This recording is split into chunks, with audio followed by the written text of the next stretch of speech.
You're listening to Head to Head, a Star Wars podcast. Two fans, two generations, all things Star Wars begins now. All right. Well, hello, everybody. I'm Eric Vansel. I'm Daryl Sanders. And as usual, we're your host for the show. Apologize for the delay for those of you who are watching us live. I got a new to me computer.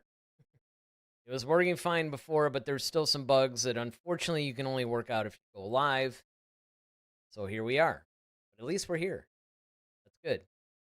So last Saturday, if you guys are watching this live, if you're watching this like a year from now, you just have to take my word for it that at the time of this recording, last Saturday was Valentine's Day. Day that has lessening significance to me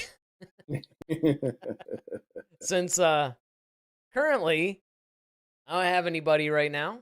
So figure, hey, what a great idea. Let's celebrate other couples. And to just take it to another geeky level, let's celebrate Star Wars couples. Yeah, that's a new level here. Well, I mean, it's fun, right? And actually, I have to say that this has actually been like a fun topic because there's the whole, and I'll have the problems worked out by the time we actually do our ranking all the films, where we'll spin a wheel, it'll give us the film, and then we move it into a tier list. So that's a really interactive, fun show that we plan to do pretty soon for you guys. But of course, I want to make sure we got all this stuff. But hey, we're here now, right? Yep. All right, so let's go ahead. We got our top 5 romances in Star Wars. Now, you have to understand is the title, if you guys are watching this thing, you saw the YouTube description, the title of this is the most important romances. And I think that that's really how we're separating it from like going into the Lifetime Hallmark sort of territory with this, right? Like we're not approaching this from the teenage girl perspective of, It's not Twilight. yeah, there you go. Exactly. It's not Twilight. Like we're not trying to go with the most dreamy episodes or whatever.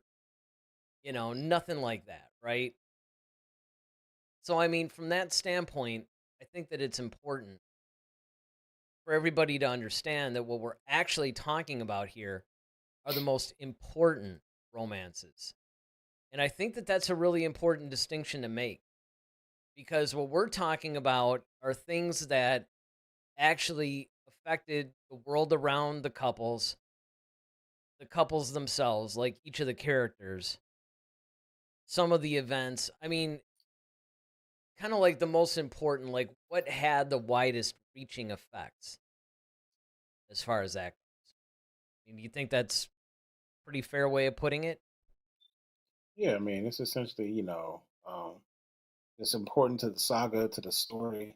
Um, that I think it's just the relevance of, it's more than just like, oh, he's cute, she's cute. It's like really like, okay, like their relationship played pivotal roles, I guess, if you want to say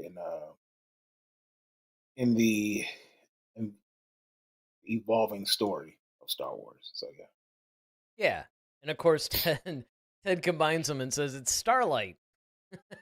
I like that though. I mean, that would be interesting. And again, they could do that. They really It could could. do that. It could. So, I mean, look, I mean, we can, spend forever setting this thing up. But I think the best thing to do is let's get into this, and let's kind of deal with it. And again, these are the top 5. And look, I think the top 2, at least, maybe even 3, are probably no brainers. But hey, it's worth discussing. But the bottom 2, I think, make it interesting because there are surprisingly a lot of romances in Star Wars. You go through, especially if you go through a lot of the other stuff like the expanded universe, the new canon novels. I mean, there's a lot of Books, romances, books, yeah, like comics, a lot of stuff. There's a lot of romances in Star Wars. But these we think are the top 5 most important. So starting out, number 5, you got Kanan Jarrus and Harris Dula. And, again, there are a lot of different romances I think that you could have gone for as your number 5. Certainly, you could have gone Obi-Wan and Satine, Hmm. especially when you talk about the effect that had on Anakin, where it's like, wait a second, we're talking about like no attachments. I'm, wrong for Padme, but you're over there, you know, Hmm. with Satine. Like, what's up with that? Like, you can make the argument that that relationship was partially responsible for contributing to Anakin's turn in the dark side. However, you know, Kanan and Hera, if you really think about um like a lot of the different elements of what's going on around them and then the effects of them being together, I think you can make the solid argument that this is a number 5. I mean, especially with um, to the point about the attachment thing. That's always been the big thing for the Jedi, as far as having no attachments, meaning no marriage, no relationships, things like that. Even with your master and apprentice, that's your mentor, your big brother, your big sister, father figure, mother figure, whatever. Um, Hmm.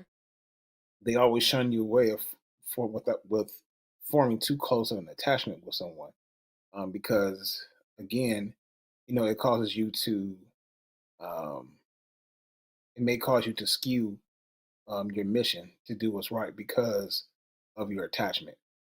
Now, this is also interesting, is because this is during a time where they really don't exist like that. So it's like there's no counsel to uh, answer to. It's there's no one policing it per se. I mean, technically, Kanan is.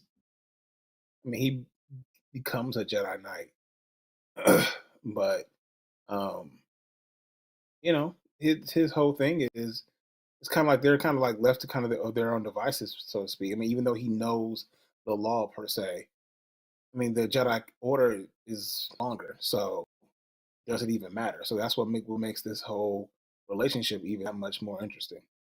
Yeah, and I mean, it represents more of a balanced attachment, certainly, like you basically alluded to. I mean, this is where you could argue that it can be done correctly, where the attachment doesn't necessarily, we talk about that all the time, right? Because Kanan is widely regarded, at least canonically speaking. I mean, there was a few others, including the main character in the expanded universe, Jedi. That was probably somebody that you could consider the very first gray Jedi.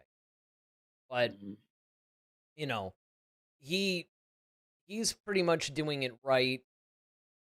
You could argue too that in the later seasons of Rebels, their romance became somewhat of a, kind of like the backbone or foundation of the crew, and Yeah. of course, what was the kid's name?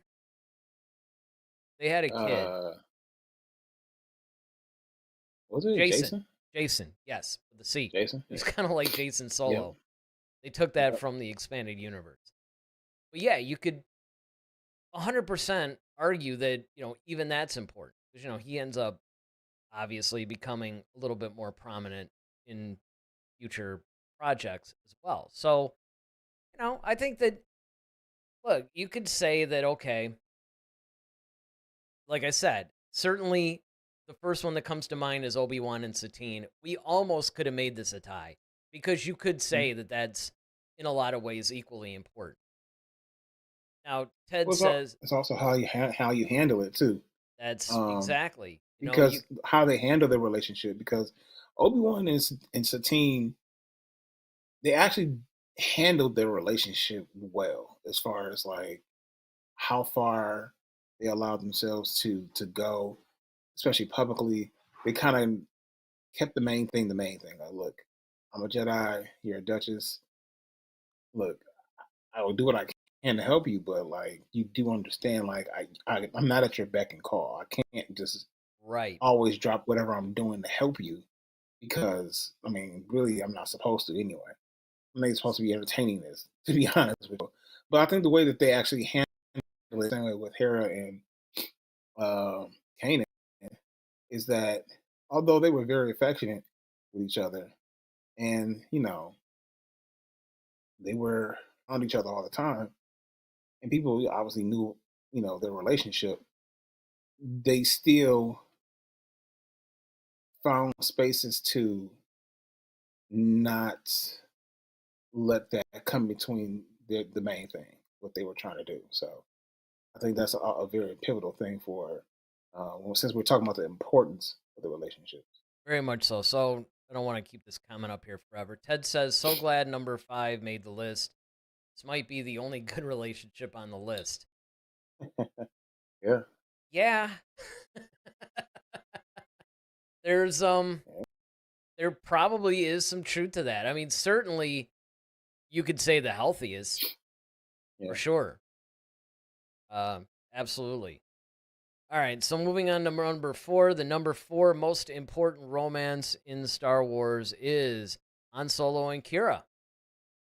This is another one that I think a lot of fans sleep on a little bit. Yeah. Like I People don't out there, think this yeah. would necessarily occur to people. Yeah, when you think Han, you think about Leia. So Right. that's your natural instinct. It's like peanut butter and jelly. I always think about Kira. But But this is peanut butter Kira and chocolate. and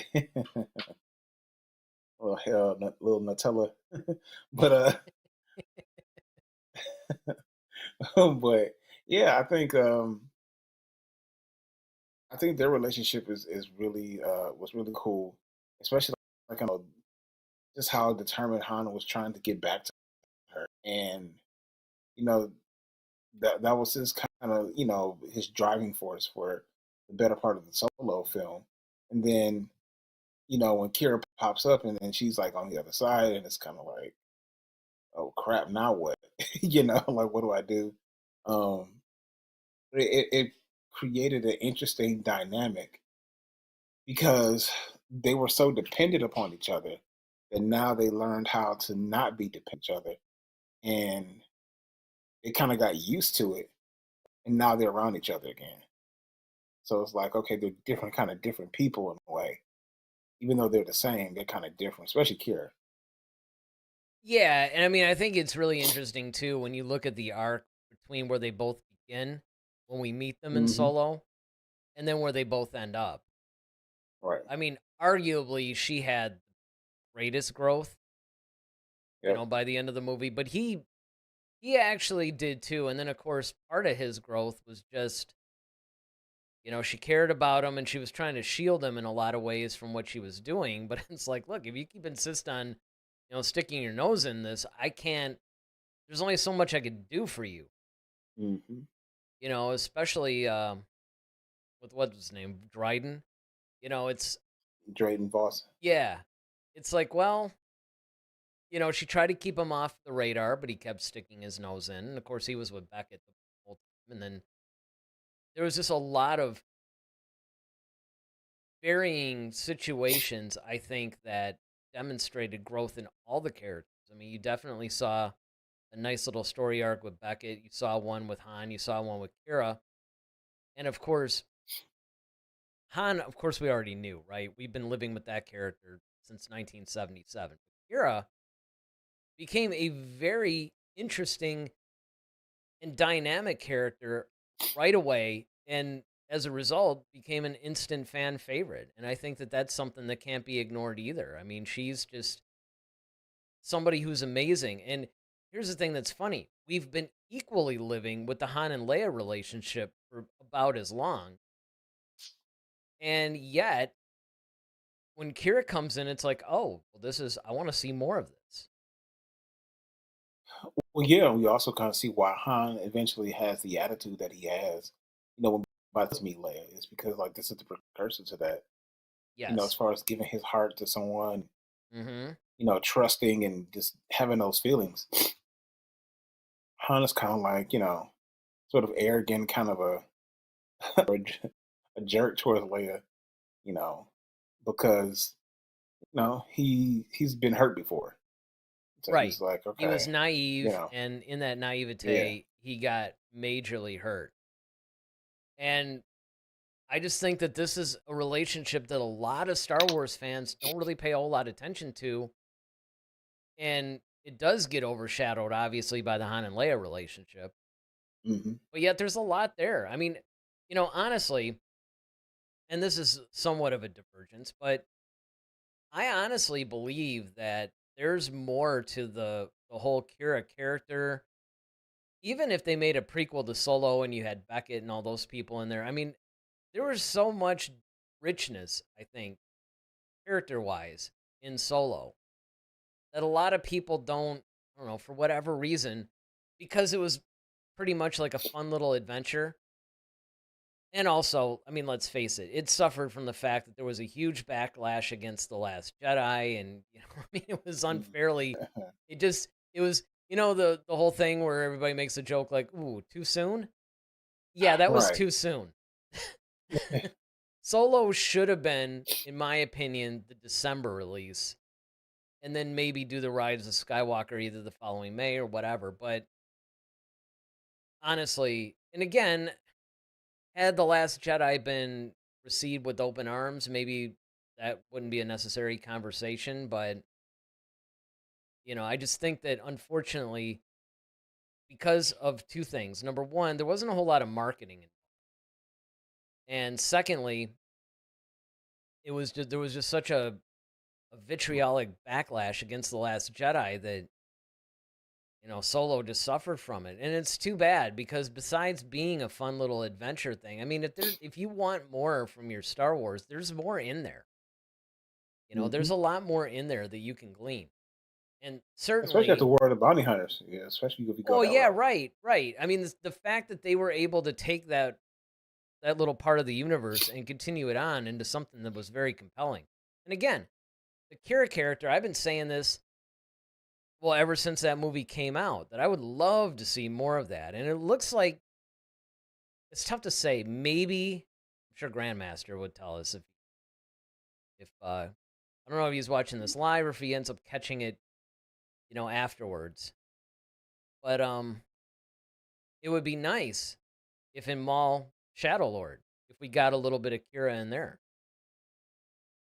Yeah, It's possible. yeah, it would. Also, yeah, it's a possibility. It just depends on. I already forgot like what they were covering. I mean, they had given the timeline, but what would happen if it actually goes multiple seasons? That's what I'm wondering.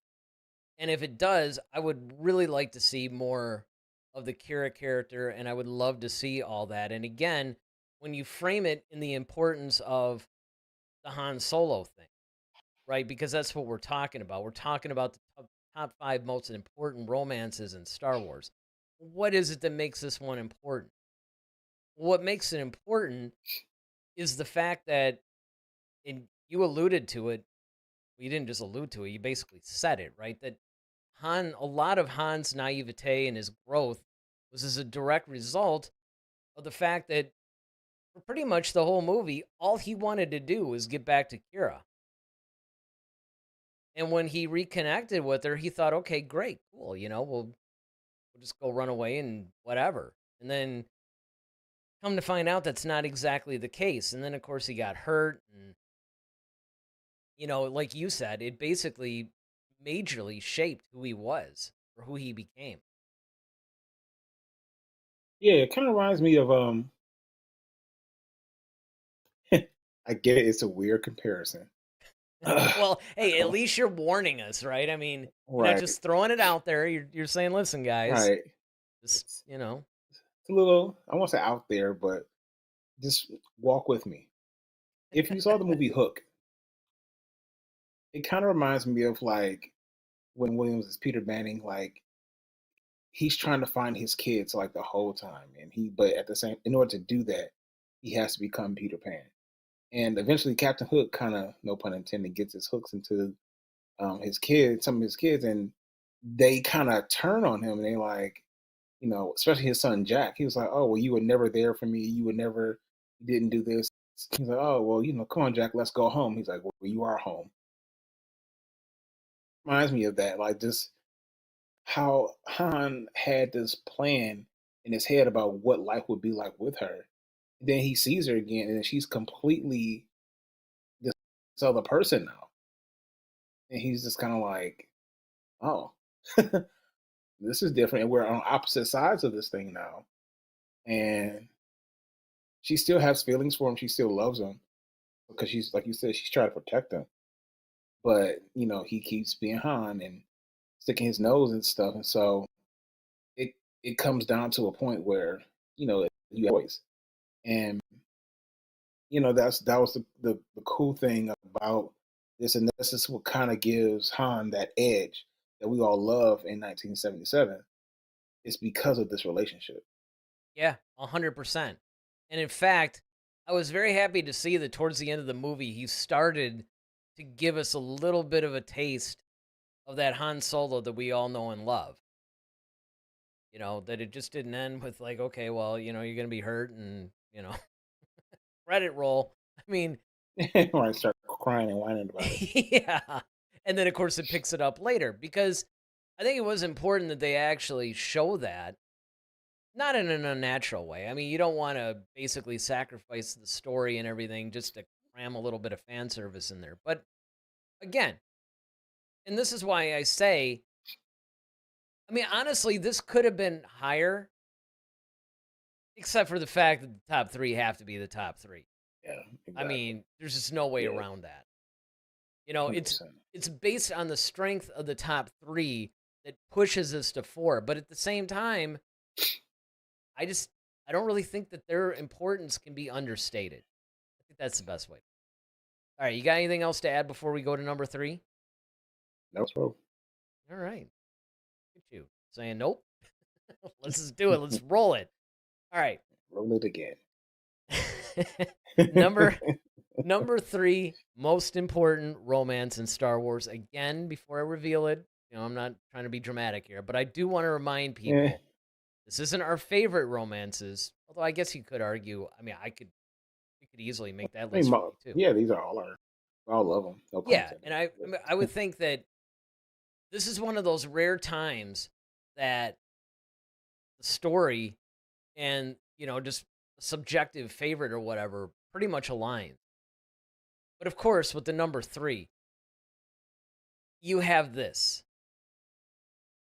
and I that's why I wanted to basically just Yeah. Mm, but you the reason why this is here, okay. okay, because a lot of people might be like, that's why I had to do this. Yeah, I see why. I had to do it like that because right now I think people are yelling at their phones or their TVs or whatever they're What? watching this on. I Right. expect the comments to come. It's been a little light on the chats except for Ted. There might be some more coming because here's another thing where this is not a universally loved romance. In fact, it's not even from a universally loved film. But if you're talking about importance, this is sort of the catalyst to him turning back to Ben Solo. This is kind of that whole like Luke and Vader moment at the end of Return of the Jedi. Little, you know. Yeah. Um, okay, I'm gonna let you get your point off. No, I mean that's basically what it comes down to because again, is this my favorite? No, and in fact, I hated this. Yeah. Like I absolutely hated this. I thought what they should have done was left it at the fact that, Leia was reaching out to him with the Force. There's a lot of people that have said that she's the one that basically more or less like appeared as Han Solo or something, like she caused that vision to happen. But regardless of how you frame that part of it, she was the catalyst of connecting to him with the Force. Then you have the Han Solo vision. That right there should have been where the redemption arc was solidified. Now, granted, I know that they were doing this whole thing where They had set up the fact that Rey does this whole like force healing thing, and then you had her like just pretty much just shooting the light side of the force coursing through his entire body, right? And that Mhm. probably maybe gave it that push, like, wow, this is awesome. Because The remember, force jumper cables. yeah, because well, and look, I'm not one to give a lot of credit to the sequel trilogy or the writing, but I will say that it was a pretty good foreshadowing in the sense of remember back in episode 7 he kept talking about how he was tempted by the light. I thought that was one of the things that was Hmm. actually cool about the series. It was like, oh, now you have a dark guy tempted by the light. That's sort of a flip of what we normally see. Hmm. Well, okay, now he gets the light side of the force just rushing through him, and that's basically the catalyst. That's what pushes him over the edge. So even though I very nearly detest this whole thing, I can, if you're gonna go with that as a story, I gotta give it its importance. You may fire when ready. Yeah, good one. That's a good one. I thought you'd Uh, appreciate that one. that's a good one. No, here's my thing. Here's it's weird. This whole thing is weird. Well, yeah, that goes without Be- saying. yeah, and that's why I have even a problem even putting this into it because I don't. It really doesn't make any sense to me because there's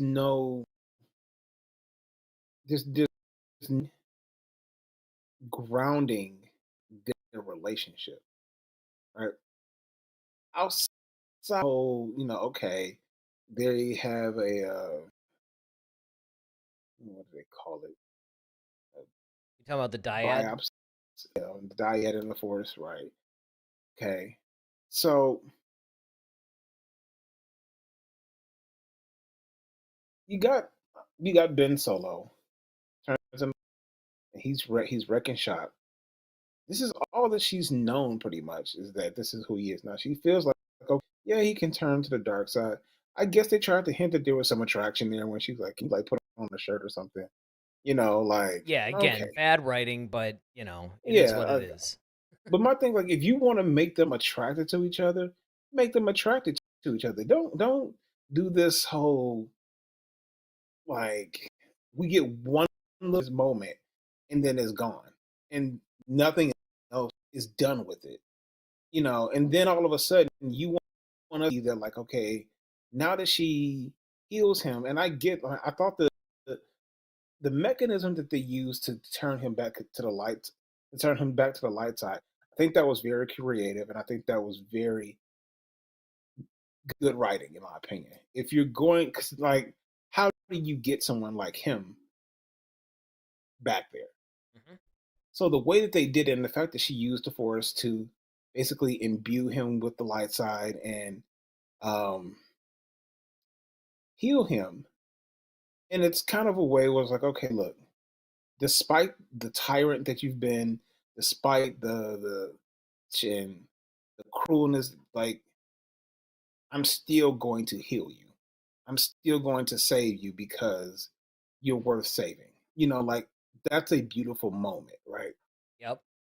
I don't disagree with that. My problem is that, like, again, there's no, like, The kiss just came out of nowhere.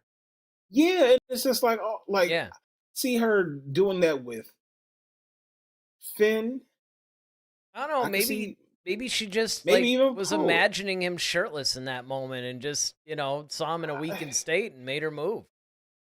Got to shoot your shot. Now she's a forced rapist. Okay, Yeah, well, hey, bring her up now, hashtag 'cause, me too, right? exactly. All right, well, let me get um, a couple of these chats in and then I'll respond to that because we're actually agreeing here. Um okay, so Travis joins us. He's like, hey, "How's it going, guys? How's it going, Travis? Glad you could join us today. What is an adventurous little show. Although things seem Knock on some wood. Stable with this new setup, but we'll see. All right, Ted says Force Dyad equals Space Romeo and Juliet. Right. All right, so here's the thing. I 100% agree with everything you just said. But the problem is that's what they did.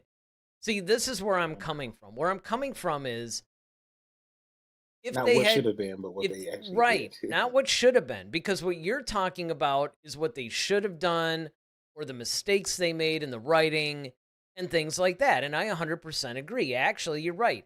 If they had just left it at, okay, he's been a tyrant and, he's horrible, but he's worth saving. So I'm going to do the right thing and rise above, what I may feel and actually do that. And then left it at that, that would have been awesome. But just all of a sudden, she just has this overwhelming attraction, which of course is supposed to. They clumsily handled that. I think they were trying to give them both like a little bit of an attraction to each other. They just didn't handle it right. So again, yes, you are absolutely correct. I'm not going by what they should have done. Yeah, I get it. You Now, gotta go by what they did. is a dyad, again, lack of explanation, is the dyad and the Force a romantic thing? I mean, we know they're linked together, but like, how are they linked? Is it like a Leia link? Is it a, Is it a I space like you? boner? Is it kind of like, yeah, That's, man, I I mean, had a that's what I'm really big saying. dyad last night, if you don't know what I'm saying. Yeah. She walked by, it's Yeah, like, man. whoa, dyad, Exactly. Almost force pushed her all over the place. Anyway, so the point is, it's like, I don't like. That's what I'm saying. There's so many. That's why I said all of this is so weird, and that's why like I mean I get it that it. Because So I the don't know if it's thing, because I don't even know if it's really. This is what I mean, and this is why I'm saying all that to say I don't oh, know if this is really I like sense a a true rant. yeah. I don't know if this is really a relationship, more so as opposed to like, okay, you know, I imbued you with the light side of the Force, and like I healed your hurt, but like I, it doesn't mean I'm romantically in love with you. Like it just Again, none it of that was it says was it. clumsily handled, and it I was don't know. something that they were trying to, I think, imply. But that's another whole thing, right? The Yeah, whole dyad thing. I mean, the dyad thing was really, again, this is a problem the sequel trilogy had. It's not that it's a bad idea. I actually think the dyad is kind of an interesting concept. it is. The problem is they completely mishandled the whole thing by just dropping it in out of nowhere, Mm-hmm. never really going into too much explanation.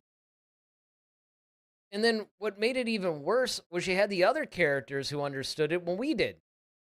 Snoke's like, oh, well, they're a dyad in the like, we're supposed to go, well, of course.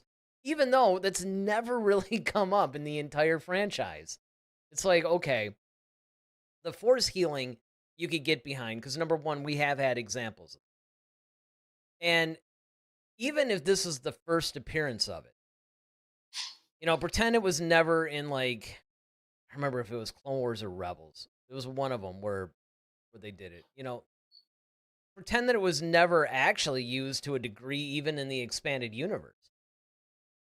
Even if this is the very first instance of it, it's like you can understand that because you get the Force and Force powers, and you can go, okay, this is just another extension of that. This dyad thing, the heck is that? Yeah. And like, out of all the Jedi that we've seen that are like super powerful, none of them had this. So that's the thing. Okay. I think they did. I think they just really wanted to create another version of Luke and Leia without using that. It's like, how can we do that And without making them without? related. That's Yeah, another, exactly. yeah. So that way, It when you doesn't like actually do episode this 4 all kiss, over again. you don't just go like, Cringe. yeah. Right. All right, so Travis has a couple. He basically says, I softened to the dyad concept after rewatching E.T. That species obviously existed in Star Wars, yep. He can heal, levitate objects, and More. I'm gonna have to go to the YouTube chat. He'll levitate, and most importantly, his connection with Elliot. Okay, and then he goes on to say, I'm gonna have to actually increase the amount of characters we have in these chats. Then he says, when ET is drunk, Elliot becomes drunk. A like physical psychic link form between the two, just like Ray and Ben. That's headcanon. Yeah, it's definitely headcanon. But that makes it feel less abrupt to me. And then finally, he says, what makes it screwed up is Palpatine was implied to have created Anakin, essentially his Force son. He then has a biological grandpa, or I'm sorry, biological granddaughter who then kisses his son on the lips. I never really thought about that element of it. Where you make the argument there might be a little bit of third cousin stuff going on here. Well, between. But this is what I'm talking about, though. Look at this little side discussion that we're having right now. You know why we're having it? Because it wasn't properly explained to us. Mm-hmm. And again, not everything has to be this, talk to me like I'm 5, this super expositional, thing or whatever. Something like the dyad, though, I don't know. Maybe, maybe give us something. Well, I'm just saying, just the characters that you've created and how you introduce them to us. It gives no rationale. Like none of it makes sense because it's like, okay, here you have Kylo. He's been doing his Kylo thing for a while. Ray's off, scavenging, sliding down, things. Okay. At no point did they meet each other? Did they, connect or any like they were fine. So if they would have met, would they have been a dot? You know what I mean? Like, Well, okay, here's the thing, and this is the retconning they had to do, which unfortunately makes sense. I mean, I hate the fact it makes sense, but it does. But it's lazy. Well, it's lazy for a number of reasons, but it's really lazy because it was never even intended, right? Obviously, they go the Palpatine route. Well, Palpatine created this dyad in the Force between the two of them. And unfortunately, that makes perfect sense because no, of it what he was doesn't. trying to Because why was do. he surprised? Well, sometimes you could try to do something and then be like, oh, crap, it actually worked, right? There was another theory Yeah. that said that Snoke did it. I would prefer to go with that one. I would prefer the Snoke angle because it's sort of like it would actually make his death more interesting too, because Snoke ends up doing it and then Kylo ends up betraying and killing him, which of course he didn't see coming. See, to me, that would be more clever, but I don't know. It's pretty convoluted. Yeah, yeah, Like it's that very it's so starting to get a convoluted. small headache just thinking about it. Like it's just Well, it's like and it's actually what would actually be a fun show to do, although we have to all the be plot careful. holes of Well, yeah, like all the blunders, like the top oh 5 man, blunders that'd that be a Star 3-hour Wars show. makes, at the risk It'd of be as long as upsetting the movie. Grandmaster. And It'd they're be a as little long as the movie. prickly as of late. Oh yeah. Yes, he called us all the idiocracy, Ah. just because, again, we worked it all out. I get where he's coming from. Plus, he's kind of an insider. I don't know. I still want him to DM me with what he actually does. He says he's worked with Campia too Nice. because he was a Collider. So I mean that again, I not to get off on in a rabbit hole or anything, but it's like I mentioned to him on the Discord. It's like, well, okay, I'm taking him at face value because like literally everything he's told us months in advance has panned out. Not only has it panned out exactly how he said it would. So I'm like, okay. So we'll see. Maybe he could shed some light on this dyad thing. Like make it make sense. But yeah, no, I think it would be a fun show to do. To do like the top 5 blunders. Unlimited for these. Yeah, well, because a lot of people tend to think that you would go right to the sequel trilogy for that, but you can go to the prequels for it too. Oh yeah, I mean, I thought you were talking about this. The I thought you were talking about Rise of Skywalker. I thought you were just talking about that film. You could, All it's, right, so maybe it'd have to be a top 10. you know what I'm saying, it's good. 5 within the first 20 minutes of the movie. Well, but are they the top? See what I'm saying? It's like, what are like the most catastrophic, crazy, like I this was get the it. worst thing that you could have done, I got to Star Wars. Yeah. See, that's where I think that it would be kind of fun, and that's where I think that it would be you. again, there'd be a lot of plenty. All right. The top 2, if you've been a Star Wars fan more than 10 minutes, should come as no surprise to you. Especially again, I feel like I almost have to say this in between each one, especially because I don't know when people are tuning into us. But it's the most important, not favorite, not, you know, whatever. It's the most important. What kind of effect did it have on the characters involved? What about the effect it had on the franchise? The effect on, the in universe plot, all that stuff. And one could argue there's really only one other couple that had more of an effect than this. And that, of course, is now Han and Leia. Hmm. And again, just like I said with our number 4 choice, Han and Kira, I think the Han and Leia one, again, I guess if you were to just go by the movies, I don't think you would get the full scope like you do if you take in all of the extra stuff. But, you know, Yeah, Han and Leia, I think, are um, quintessentially like the horse it couple. Like if you had a class couple, in the yearbook, it's Han and Leia. You that's know, right. John Hughes would make a movie about Han and Leia, especially if they were teenagers. This is right? like you said, the it couple. Yeah, they're the Brad and Angelina Jolie type. And it hits all the tropes, right? Bad boy, good girl, oh, guy slightly older, slightly younger woman.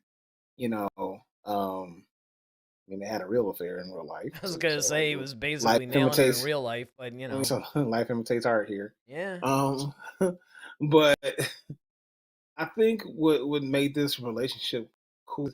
This is what I'm saying. Is just like the way that they set up their relationship. That's what I'm talking about. Like Mhm. their Death Star is equivalent to like two kids in the class. Like elementary school, the kids like boys will pull a girl's bra strap because he likes her and stuff like that. Like it's stuff like they would argue with each other all the time. The whole while though, it's kind of like there's a quiet attraction to him. Like, ugh, I would like him if he was such a jerk, or I would like her if she wasn't just trying to be, so masculine. She's actually cute. It's just this aspect of, in a way, I mean, I do like her spirit about it. So it's that byplay between the two of them, especially initially. Just like, oh, you came in that thing, and you're braver than I thought. Just he's like, well, no reward is worth it. I mean, just like they would just take jabs at each other, and it's on so many shows with sitcoms and things of that nature, where it's like, two people like each other, but they're constantly like gnawing at each other at the same time. Until it gets Mm-hmm. to a point where they finally have to admit, like, you're not as I portray you to be.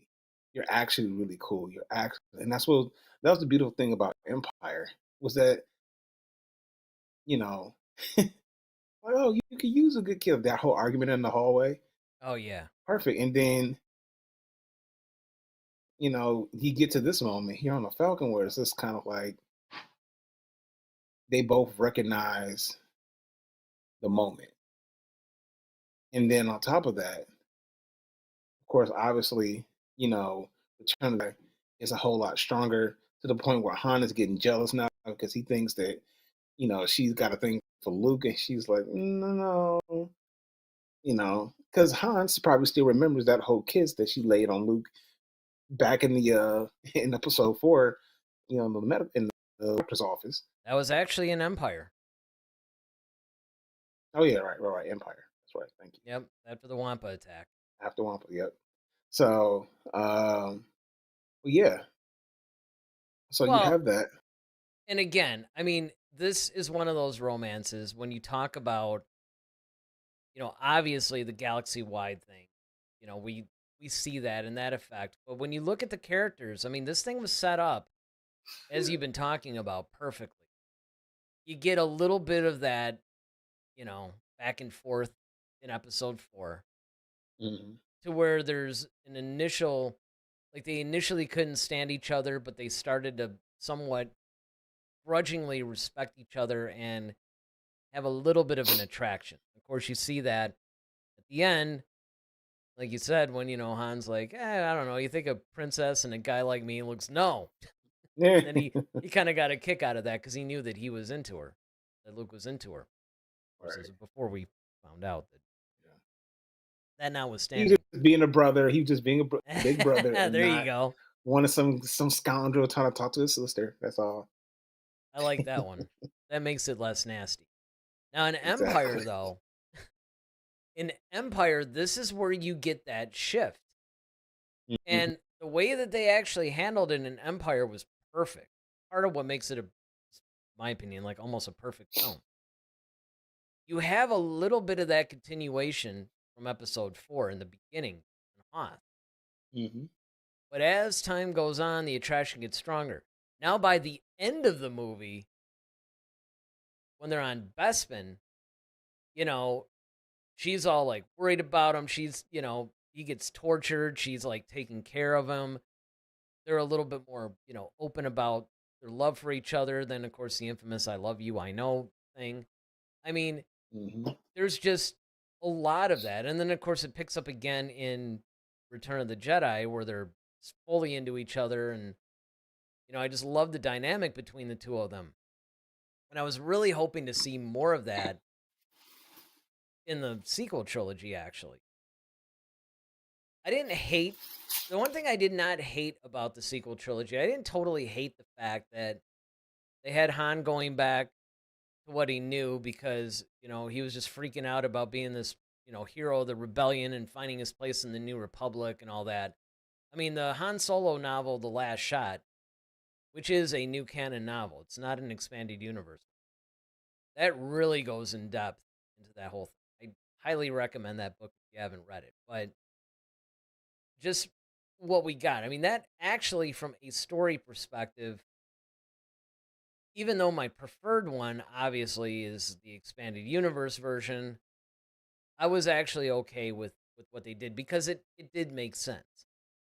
It made story sense. But yeah, they handled this relationship perfectly. Um, and it was something that was fun to watch. And here's another thing too that I'll say about it. It wasn't cheesy. It's really hard to pull off a lot of these type of relationships and not make them cheesy or, over the top or whatever. You actually wanted this to happen. Yeah. Well, not only that, the other aspect about their whole relationship that we haven't really touched on is the hierarchy between the two of them. because you gotta remember, it's like you know, she's the leader or one of the main leaders of the rebellion. Like she's not some just regular chick that's around. She actually carries political weight. And Han gets eventually moved up to a general, you know. Um, but he technically has to, to be a few good men about it. you know. Well, there is that. And if you You guys are know. familiar with A Few Good Men, believe this believe me, we'll gentlemen, this is just true. yes. Sexier than a woman that you have to salute in the morning. So that's the thing, is just that that's the thing, is just that, there's that power dynamic between the two, because Han is always used to being able to kind of do his own thing. He doesn't have to answer to anybody. And now unless he have to answer to, like, because he's a part of this rebellion now, he now also has to answer technically to his wife or girlfriend, Lisa, depending on what area you're talking about. So that's a whole different dynamic, especially like when we saw Return of the Jedi, when you know, they separate, and then Luke. I mean, yeah, Han runs into Luke. He's like, "Where's Leia? I thought she was with you." And it's just kind of like, we gotta go find her now. And it's those things. It's those moments where they're on this whole away mission. Technically, Leia is the commanding officer, but Han Han still kind of is Han. She allows him to be. She recognizes that about him. Like, look, you gotta let your best guys be who they are. But yeah, I love their relationship. I love the dynamics, the trust that they have to build with each other. Um, all of it. Well, that's the thing. I mean, the Han, Luke, and Leia thing was just the perfect dynamic. I mean, it would just. That's why it was so sad that we were robbed of it in 7, 8, and 9. We had a couple of reunion moments, really, except for Han and Luke. They never saw each other. So it just, it's what could have been. All right, so we got paragraphs of text. Travis. I'm going to have to refer to his YouTube to read them all, too. He says, best we can do is try to make logic of our own where there wasn't any. The first kiss between Leia and Luke was for good luck. As well, that is true. As they could both die, they didn't even know each other. And yeah, that was, and that was cool. I mean, and again, honestly, because remember, they did not think that, like, Luke and Leia were not written as brother and sister in the beginning. Like, that didn't come until shortly before, like, he was in the middle of writing Empire. I don't know why he let the kiss thing go. I guess maybe just to, I don't know. But, like, somewhere in there, it wasn't designed. Oh, I remember what it was. So, Vader wasn't written to be his father until Empire, but I think the sister thing came after Empire. I think he wrote that afterwards. So, Lucas was actually retconning his own material. By the way, I haven't watched the whole interview yet, but there's a really, really good interview with Marsha Lucas. It's on YouTube right now. Really good interview. I mean, she doesn't hold anything back. She talks about how, like, Lucas wanted Christopher Walken as Han Solo. Thank God that didn't happen. Yeah. Well, there's just like a lot of stuff. And, we all know that episode 4 was saved in the editing. Well, that was Marsha. Yep. And it seemed like part of the reason, like, after their, I don't know if their divorce happened. I think it happened during the original trilogy, like during Return of the Jedi or something. But yeah, I mean, and she has a lot to say about the prequel trilogy, which I thought was hilarious. But and I haven't seen the whole interview yet myself. I've just seen clips, but it's really eye opening. I'll leave it at that. Then let's see. Travis goes on to say, Rey being Leia's apprentice and surrogate daughter, that kiss could mean Ben is about to take a journey beyond the living, and she wishes. I'm gonna have to actually increase the amount of characters I got here. She wishes him well. From Han's son, maybe it's just goodbye. And then, of course, he goes on to say, um, says, I'm pulling this out of my butt, but probably giving it more logic than it had when they shot it. Probably, yes. It says when you think about it, there are a few smooth goodbyes in Star Wars. It's always getting to them as they're dying, watching it from afar, um, or through a hug and a kiss, Or being strangled. or being strangled. It says Leia was born a princess, but as a kid would rebel, run off, get chased by Red Hot Chili Peppers members. That's a nice Obi-Wan reference. Yeah, they did kind of look that way. For her, she sees Han living the life as an adult that she wanted as a youth. I never really stopped to think about it that way, but that's possible. Leia is the brain, Han is the muscle, Luke is the heart. And of course, Dom comes in and says, don't Han and Leia have a son? Yeah, Kylo. Yes. And actually, it depends also on which source you go for, right? Because, yes, if you go for the official canon now or whatever, it's Kylo. But if you go for the old expanded universe, Oh yeah. there's Jason and Jaina. Yeah.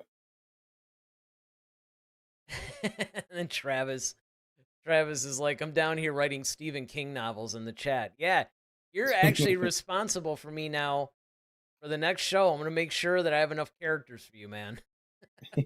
I got you covered. I'm going to increase the character count for the chats. He needs something on his credit card limit to be Yeah, exactly. We're going to give you like chat tokens or something. Dom says, is there even a scene where Kylo and Leia even interact? Depends on how you look at things. Yeah, I mean, not physically. Yeah. Telepathically, yes. Yeah. Well, twice then, actually. Mm-hmm. Yeah, there's 2 times where they're kind of, sort of interact. One, of course, is when he's about to, like, blow her out of the airlock with his TIE fighter. And then, of course, the other one is the aforementioned when we covered our number was it? Like, the show's already been long. Oh, 3. Yeah, it was the last one. Yeah, it was the whole Ben and Ray thing. Yeah, no. It Yeah. That's the only time they actually interact. That's the only time that I remember anyway. Mostly because, kiss your past, so. Well, there is that. Travis says they had 2 sons in Legends. Yeah. Oh, yeah, I forgot about Anakin Solo. That's right. Yeah, I kept getting that mixed up because what's funny is in the expanded universe, so you had Jason and Jaina, they were the twins, and then you had Anakin Solo, who was the youngest, and then you go over to Luke and Mara Jade, they had Ben Skywalker. Yeah, they had Ben Skywalker. So all they did was they just took the Ben thing and, which, here's another thing. Like, yeah. I'm not trying to be. I smell a rant. Not a big one, but it makes 0 sense. Other than maybe Leia, like, after the fact. See, in the expanded universe, it makes sense that Luke and Mara would name their kid Ben. It makes no sense that Han and Leia would name them Ben. Right. I mean, kind of a little bit, maybe Leia from Leia's perspective, because she did have interactions with him when she was a kid. Well, I guess you could. Okay, yeah, you could go from the Kenobi series. You could make that argument. I guess that's probably what they're trying to set up. Him. Yeah, maybe they were trying to, hey, you once served my father in the Clone Wars, blah, blah, blah. Right. But still, it wasn't like a super, like, crazy, personal connection. It was really more of like you knew my dad. That's pretty much what it comes from. So that was always like a little bit of a point of contention.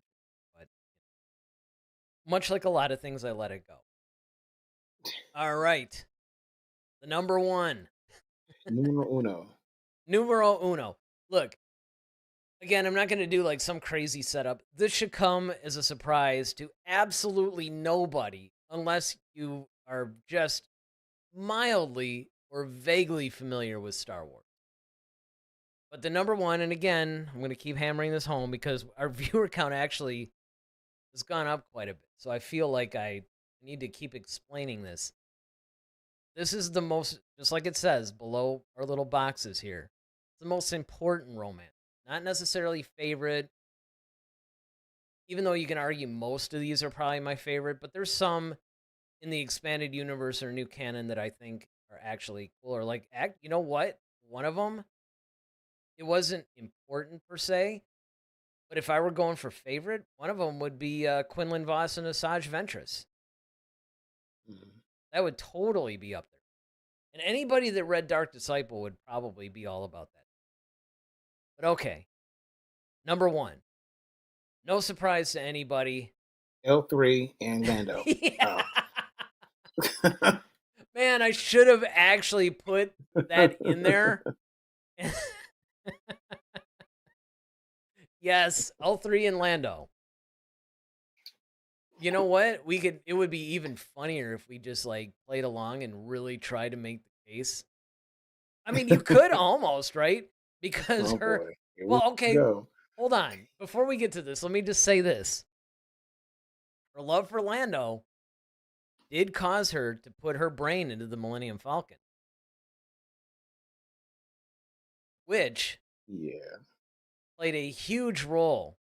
Like, I mean, if you're talking importance to the franchise, I'm just saying.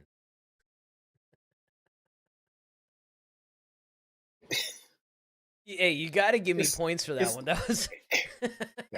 yeah, I give you points for the stretch because I was trying to figure out how you're gonna make that connect. I mean, it's like that beard that just almost connects but doesn't quite. Yeah, well, But I mean, but it's good. Maybe it doesn't connect, but you got to admit it's good. All right, Travis says, interestingly, when Lando consoles Poe over Leia's death, we hear the Force theme as he enters. The first time, it doesn't play for a Skywalker. Hmm. I never really, or acted the Force. I never really looked at it. All right, well, number one, yeah, Anakin and Padme. I mean, look, there, yeah, there really is almost nothing that has to be said about this, but I guess, yeah. you know, I mean, if you're a fan of the franchise, I mean, this sets everything in motion. Quite frankly, like yeah. without none of this even matters. Like the franchise doesn't even matter because you don't get Luke and Leia. You don't get. I mean, none of it happens if these two don't get together, consummate it, and have kids. I mean, you have no franchise. I mean, it's essentially so. Um, yeah, I mean, the fear of. I mean, from time now, Well, here's the other thing you got to look at too, because you're absolutely 100% correct, right? You can't actually underestimate the fact because they do birth Luke and Leia. However, I think the other thing that makes this important, equally, if maybe you could argue more so, you can argue it's equal. There's room for debate here, but it's the fact that his whole turn to the dark side is actually, I mean, the whole thing, the catalyst for that was her. The fact that he had a vision that she was going to die, and then he feared losing her so much.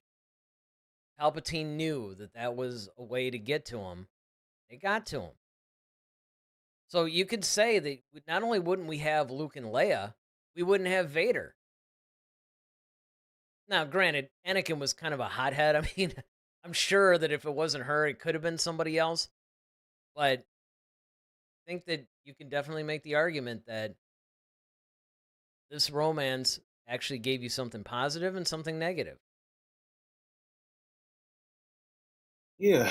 I mean, just the way they shaped everything with her being, again. power dynamic of her being a senator to Yeah, a um, lot like the whole Han and Leia thing. yeah, him Hmm. being a general, and now you have to sneak around and try to figure out how to uh, coexist in a space that's not really set up for you guys to do it. He's bound by a certain code. It doesn't look good on her behalf if she's seen, in a romantic thing with him because of her position. Um, and then, like I said, the fear that, you know, the this is why you have that rule of no attachments for this reason. Yeah, I if mean, you when you ne- think if you ever about it needed a too, textbook reason, there it is. well, here's the other thing. I mean, Palpatine ended up using the whole, "Hey, if I die, you'll never know the secret to save Padme," and he ends up off in Mace. Hmm. So I mean, 'cause, Anakin had the right idea, like, "Hey, we got to arrest him. He's got to stand trial." All that. It basically even turned the way that he feels about the Jedi. So I mean, there's just like a lot, both from a character growth perspective. Now, there's a couple of things that are showing up. I'm gonna get Travis's first, and then Dom. Dom brings up points that everybody has brought up. I mean, we brought it up actually at the time when we were reviewing the movies, but let's go for Travis first. It says when Lando shows up on Exegol, he does so as the legend who came through, like Luke leading the Resistance, like Leia flying the Millennium Falcon. Let me get the rest of the sentence. It really is Stephen King tonight. I got to give it to him. Like Leia flying the Millennium Falcon alongside Chewie, like Han. Yeah, well, I look, the one thing that I will say that they did right, one of the that they did right in the Rise of Skywalker was they gave Lando his due. They basically treated him with the respect that character. Let's see. Goes on to say, while it sucks they weren't together, in my head canon, I make peace with it by seeing it as Lando becoming his friend, allowing them to. Oh, you're gonna have to break these up between like two chats. Allowing them to live through him. Yep. Okay. Absolutely 100%. Now we get to Dom's. here's the here's the things that he brings up that everybody does. What is the age gap between these two? And then it's like, wasn't Anakin a kid when they met? They're both were kids, technically. Yeah, I mean, and again, look, this is another, and actually, Marsha Lucas brings this up. She basically brings this up in her criticism of the prequel. She says, and this is almost a direct quote, they get this actor who looks like a 6-year-old boy and an actress who looks like a 20-year-old, and we're supposed to believe they're going to fall in love. And yeah. So, one of the things that you and I have always talked about, especially when we were reviewing the movies, is we always said that they should have done something. Um, they should have basically made episode 2 episode 1, because who cares about Hmm. Anakin as like a 9-year-old? And then, you know, done like an episode 2.5, basically give us a little bit of a live action version of the Clone Wars series. And then episode 3 is episode 3. That's what they should have done. Now, to be fair, there's a 10-year age gap basically between. Anakin's supposed to be 9 years old in episode 1, and she's like 19 or 18 or something. Um, it's a little creepy, but it basically is what it is. Well, it's not really creepy because they didn't do anything. No, I mean, and I it's mean, look, yeah, it's common. It's Let's just face it, like it's common for little boys to have crushes on older. We all did. That's not. Come on, like that. They didn't do anything. It's not like they were just cuddled up with each other. It's like okay, it wasn't until like episode 2 when Anakin is like 6'2" now and he's walking around, and he's like, okay, and she's like, oh, Annie, you have grown up. Like, yeah, I'm different now. Well, the other thing too, if they had gotten somebody in episode 1 that looked a little older and could carry it a little bit better, because he just wasn't that good. I'll be I honest. mean, sure. I mean, I didn't want to see a 9-year old. I mean, I didn't need to see that. Granted, and the other thing too is that, like, I mean, I didn't totally hate him in Jingle All the Way. I thought he was okay, but at the same time, they needed like somebody with the weight of a Haley Joel Osment, or some, like, a kid actor who was like really good. That's what they needed for that role, honestly. Lucas, being a terrible director when it comes to actors, wouldn't necessarily spot that, but that's probably what they should have done. And once episode 2 and 3, I mean, when they got Hayden Christensen, okay, that's a little bit more of like, he looks the age he's supposed to be, she looks the age she's supposed to be. It works. Hmm. So that's pretty much what it comes to. But again, when you're dealing with these two, you can't underestimate the importance. Travis said, robots speak in zeros and ones. It's either the worst or the best. Nothing or everything. There is no in between to a gambler like Lando. Oh, we're talking about the L3 romance. That's the language can speak. So L3 fits him. And then Dom says, don't mind the actor for Padme, though. Yeah, well, you know what? What I suggest you do after No one this did. episode, First of all. yeah, after this episode is done, if you want to have a little bit of fun, go back and search our channel for hottest women in Star Wars. We did a show. Was it top 10? Okay. Might have been 10. Yeah, it might have been 10. I think it was 10. I think we did the top 10 women in Star Wars. And let's just say that the pictures that I used for Natalie Portman were very good. Very, very Yeah. good. And yeah, she, I mean, it's funny because they did this not too long ago. It's probably AI generated, but they told AI to put Natalie Portman in the Leia bikini. Dude, that was like, whoa, okay. Because, I mean, they did a really, really, and look, we all know my little white pants obsession Yeah. from episode 2, right? Yes. Well, here's the other thing you got to look at. They did a good balance between somebody who's beautiful and somebody who's a really good actress.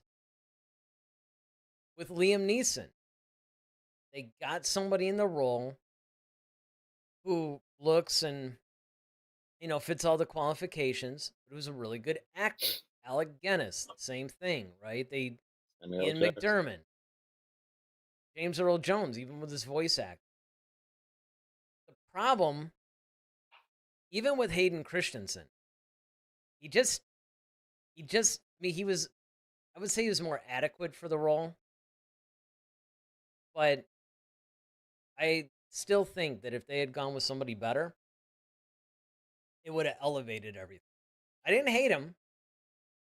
I was okay with it. But I think if they had gotten somebody, and again, I mean, the best actor in the world can, wooden dialogue and just poor direction because Lucas insisted on doing the prequels himself. But hey, whatever. I mean, stories are good. I still think that it was good, and yeah, by far, I think that when you're talking about the romances part of it, there was a few things that everybody laughs at. Like, for instance, my favorite meme that's out there is, you remember when they put Padme in that like black dominatrix outfit in episode 2?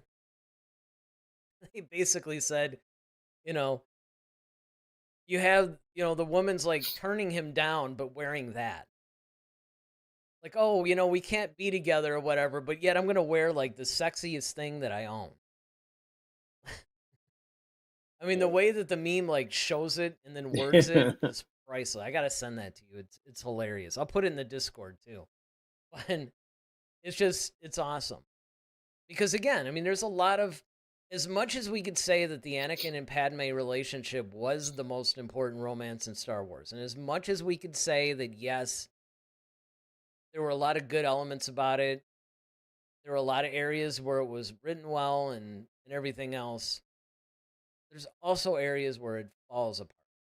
Just not good at all.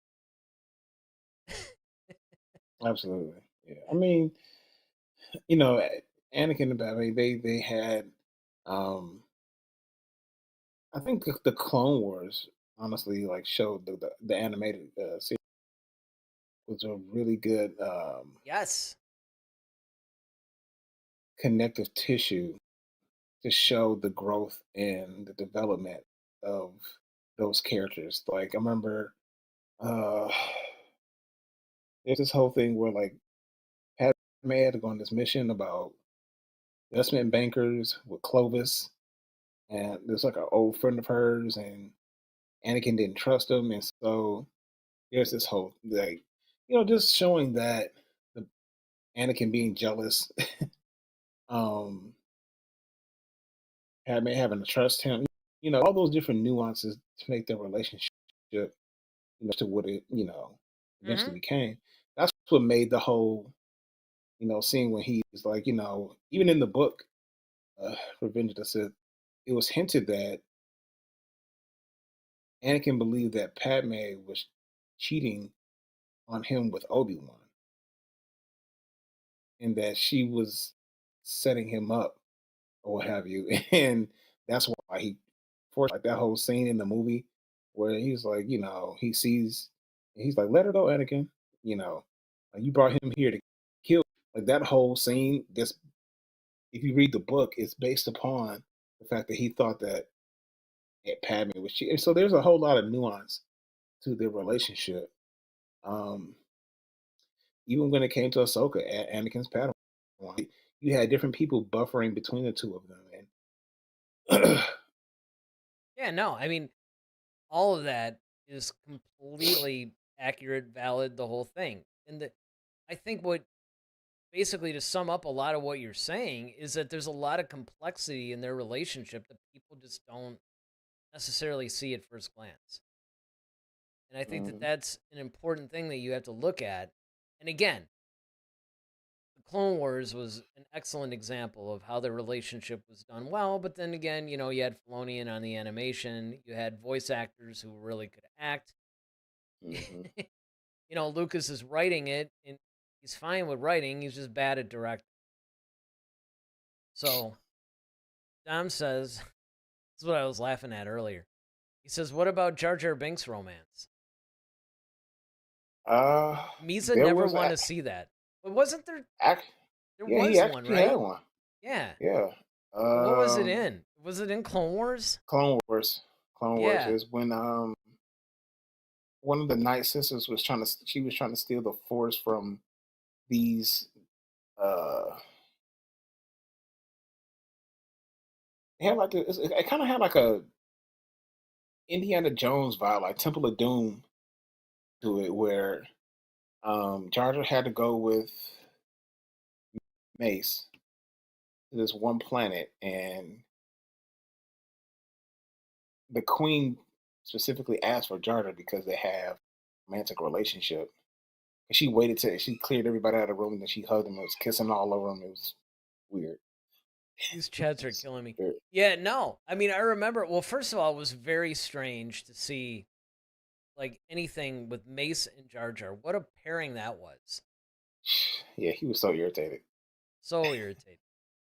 All right, so Dave Everett says the Sarlacc pit monster in Boba's romance is one that will last for 1,000 years. Nah, Well, he was yeah, gonna tie for the number one. Dom says, don't lie, Jar Jar might be the best character in Star Wars. So you can tell now. Now he's trying to like up his trolling game a little. Yeah. This complexity is off the charts. So you thought you had us with that old Jar Jar thing, but we actually pointed out there really was one. It was. Yep.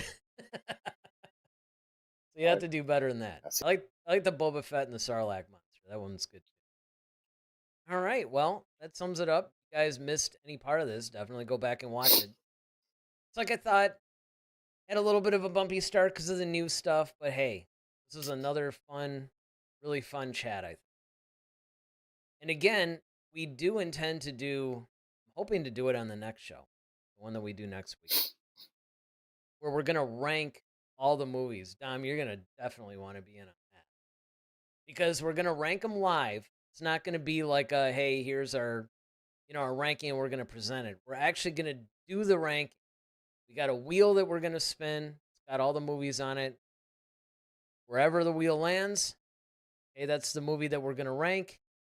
We use the whole tier list thing that you guys have seen a bunch of on YouTube. We drag it into whatever tier that we think. I think that the way it is, because in order to make it fun, what a lot of people have been doing to gamify it is they've been, you put it in...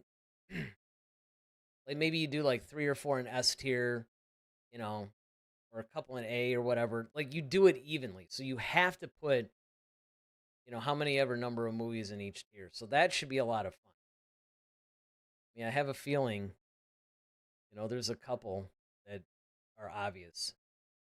But you guys will have to, tune in and find out. So hopefully we can get that rolling next week. Don't forget, continue the conversation on our Discord. Let us know what you guys think. If there's any romances that you think take out the ones that we presented. Because, I mean, hey, look. Like I said at the beginning of the show, there's a ton of them. There's actually more than I initially thought. I even looked up a couple because, there's some from the new canon novels, some from the books. I mean, there's just like a bunch of them. If you think it takes out any in our list, let us know. Hop on the Discord and let us know. And then, of course, don't forget to like and subscribe. You guys know the drill. The algorithm loves it when you click the like button.